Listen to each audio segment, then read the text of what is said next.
guys, welcome back. Today I'm going to teach you a way of creating light coming through behind an object and going through without causing it to become transparent, as you can see with these wings. And it's all done by where you put your hands on the pencil. So let's take a look and see what we can do. Sometimes it's okay to have a heavier pressure, and sometimes you need a very, very light touch. It all depends on where you're holding your pencil in your hand, and you can control this touch. Now, I would never consider doing skin holding my pencil down like this. You run too much of a risk of doing a line that's too deep, and you're going to end up with a wrinkle in your skin.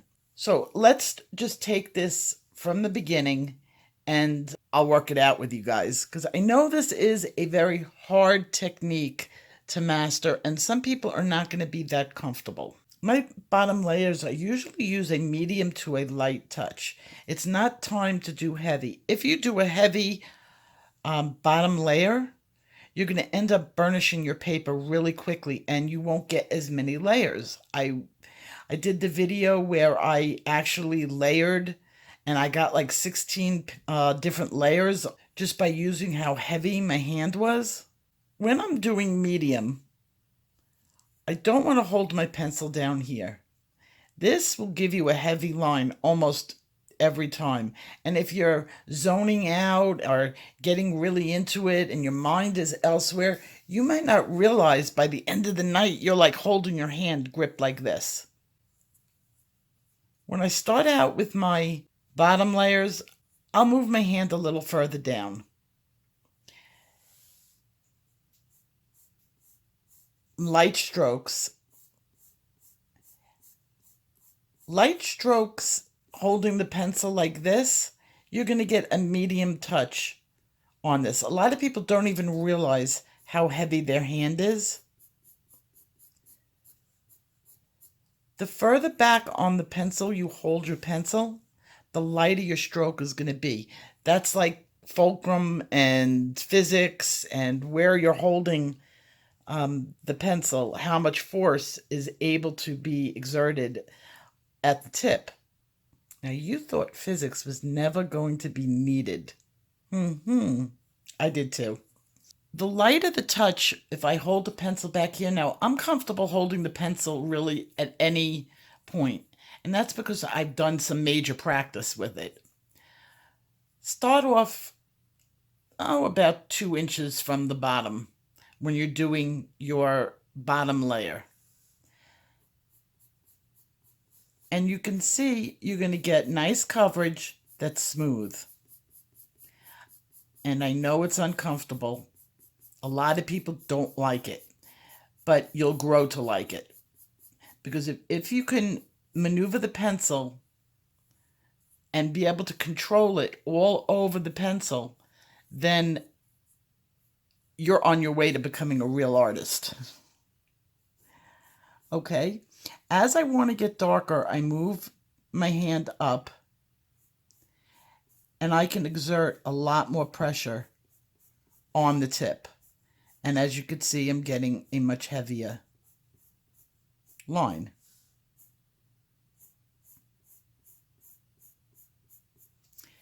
Now I want, say I'm doing this, and I'm doing it over here.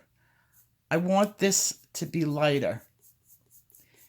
And it's actually kind of comforting when you get used to it. It actually feels pretty good to be just doing a light layer. Now, you could see my hand is very relaxed.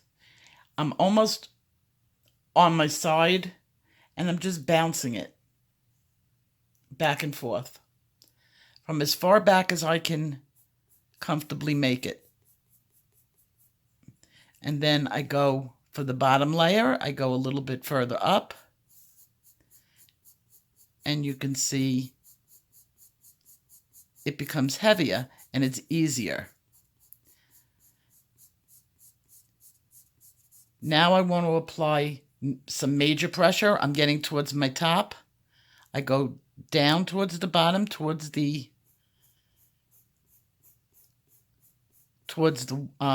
core or the point, and I can control it even better. Now, don't kick yourself if you go out of the lines. That's what this is for. And I go out of the lines a lot. And then I'm back here, and I'm going into the middle. I almost can't produce a heavy line unless my hand is going to hurt. When I'm back here, my hand does not hurt. I'm kind of chill and relaxed, doing that hippie thing. Okay, I'm getting silly.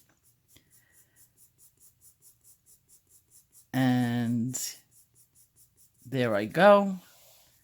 Now I want to get a little bit darker over here. I move myself up.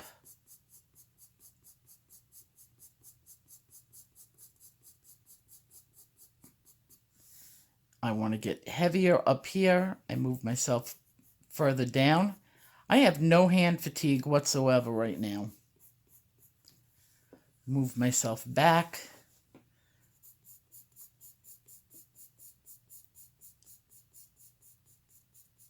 Now, I know a lot of us are older and we have different ailments with the hands, and all I could say is try. And even for people who don't have arthritis or gripping problems, this takes some getting used to. Don't give up on it. Okay, I want it light. I'm going back here. Now, sometimes in my videos, I don't show you this type of movement because honestly, sometimes I have to get the picture done quickly. I only have a certain amount of time in a video to produce it, and I do go a little heavier. But if I'm doing, say, a portrait, I would never think of doing a portrait with my hands in the wrong positions. Okay, now I'm going to put that down. I'm going to go find my white.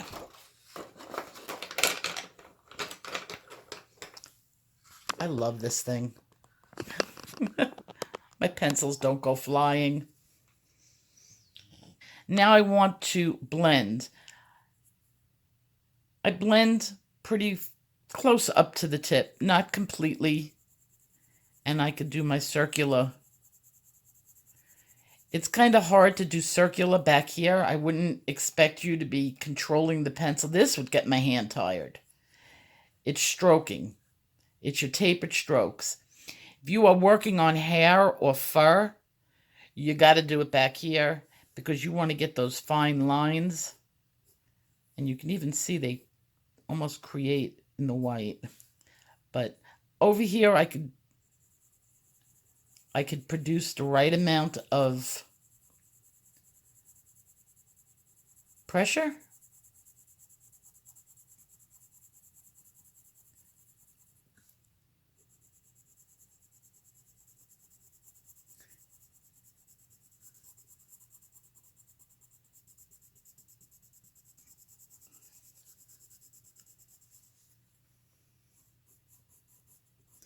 And now if I want to get it heavier,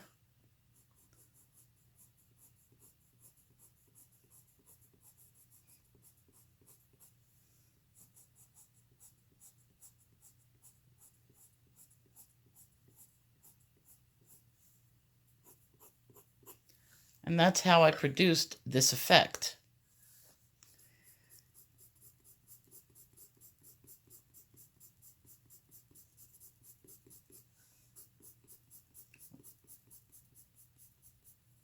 And then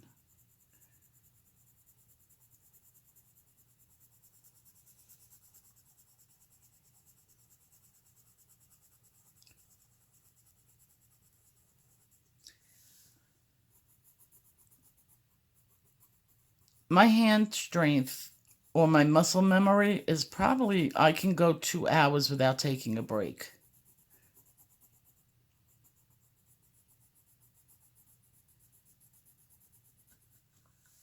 because you know this takes muscle memory too to be able to do. Got to build that muscle memory. A lot of new people complain that their hands hurt. And then one day, after about 8, 9 full pictures, your hands do not hurt anymore. Usually, I'll get a little bit of an ache if I've been doing it all day, like 8 to 10 hours. Don't gasp. I've had 8 to 10 hour days coloring.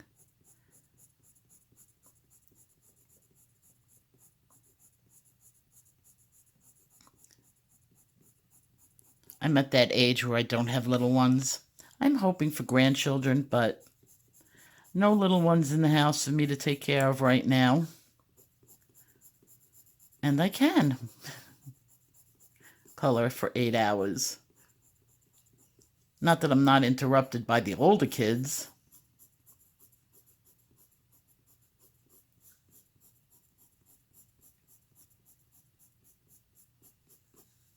And there you go. Now, if I wanted that to look lighter, I just add darker pencil. Start down there because I want a heavier line and darker.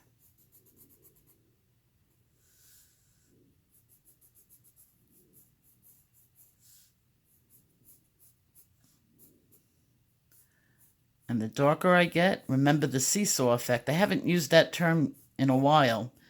You seesaw your colors. Now, my black. There. I love black over purple. The effect that it gets.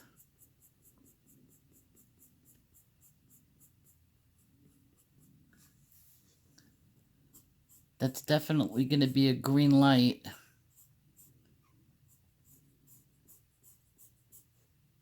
In the coloring blending charts. Black and purple. This is diazepine. Diazepine purple hue. I like it mixed with violet too. The colors are pretty close.